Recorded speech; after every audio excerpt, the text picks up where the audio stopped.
O seu olhar pertencia ao chão. A mulher sem nome estava condenada a olhar para baixo, para a poeira das ruas, para as rachaduras nas gretas da terra, para as flores à beira do caminho. Seu campo de visão era limitado. Não conseguia enxergar o horizonte, não conseguia olhar para o céu. A curvatura dolorosa de seu corpo era o nome da sua fragilidade e também da sua exclusão. Ela foi à sinagoga no sábado e não disse uma palavra sequer. Vocês sabem, na época, mulheres não se podiam se pronunciar em público. Mas Jesus ouviu o seu silêncio. Ele olhou para ela e, sem que ela pedisse, a curou. Nenhuma palavra era necessária para aquele que estava atento ao sofrimento das outras pessoas. Jesus percebia a dor daquela mulher, assim como percebe as nossas frustrações, as nossas limitações, ansiedades, mesmo quando o silêncio encobre as nossas palavras. Muitas vezes nós ficamos mudas diante de sofrimentos profundos, porque nenhuma palavra é densa ou aguda o suficiente para expressar o que nós sentimos. Mas Deus está atento, ouve as palavras que reverberam dentro de nós sem nunca terem sido pronunciadas. E eu queria perguntar para vocês, quais são as palavras que reverberam dentro de você e que você não tem sequer coragem de pronunciar?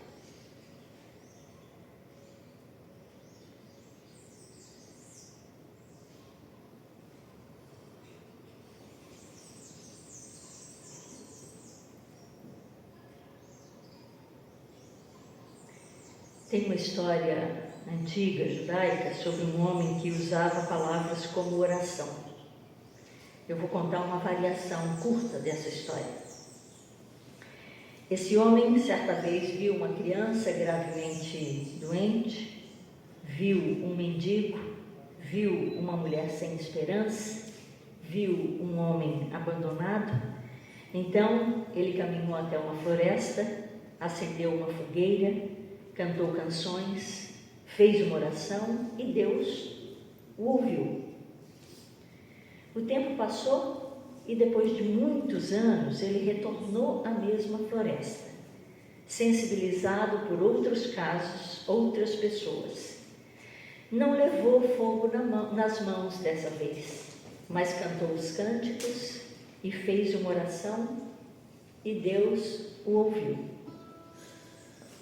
Um tempo mais longo se passou e ele não levava mais fogo nas mãos, nem tinha força nas pernas para alcançar a floresta.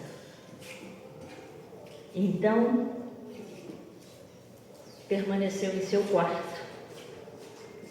Ali, ele cantou os mesmos cânticos, fez uma oração e Deus o ouviu. Um tempo mais longo se passou. Ele não levava mais fogo nas mãos, não tinha força para alcançar a floresta, ficou no seu quarto de novo. Acontece que os anos iam passando e lá estava ele, sem fogo, sem floresta, sem cânticos, sem oração. Ele tinha apenas um desejo infinito em seu coração e seu silêncio. E Deus tudo compreendeu. Então parece que é assim que Deus funciona. Deus entende os nossos desejos, os nossos medos, as nossas angústias, mesmo que não os saibamos pronunciar. É claro que ser capaz de pronunciá-los é importante, porque é um exercício terapêutico e organizador. Mas, diante dos nossos limites e das nossas impossibilidades, Deus nos acolhe, nos ajuda, nos guia, nos fortalece, nos liberta. Deus diz sim a nós. É isso que o batismo significa, viu, Elisa? Deus diz sim a nós. Mesmo que por vezes não saibamos buscá-lo, não saibamos nos aproximar, Deus se aproxima de nós, nos acolhe, nos ama, nos liberta. Assim como ocorreu com a mulher corcunda do Evangelho, a quem Jesus curou não só o corpo, mas o seu lugar social, ou seja, Jesus curou a maneira como ela era vista pelas outras pessoas, a vergonha e o desprezo aos quais ela era submetida por tanto tempo, por ser deficiente física, foram removidos, foram revertidos. Jesus restaurou a sua estatura e a sua vida, promoveu uma libertação integral. O que seria mais importante do que isso? Essa foi a lição.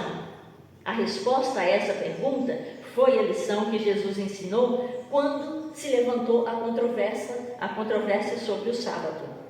Ele reinterpretou as escrituras que nós temos lá em Isaías, guiou os seus ouvintes na busca pelos significados mais profundos do texto, significados originais. Quais sejam? O sábado foi estabelecido como forma de preservar a dignidade humana.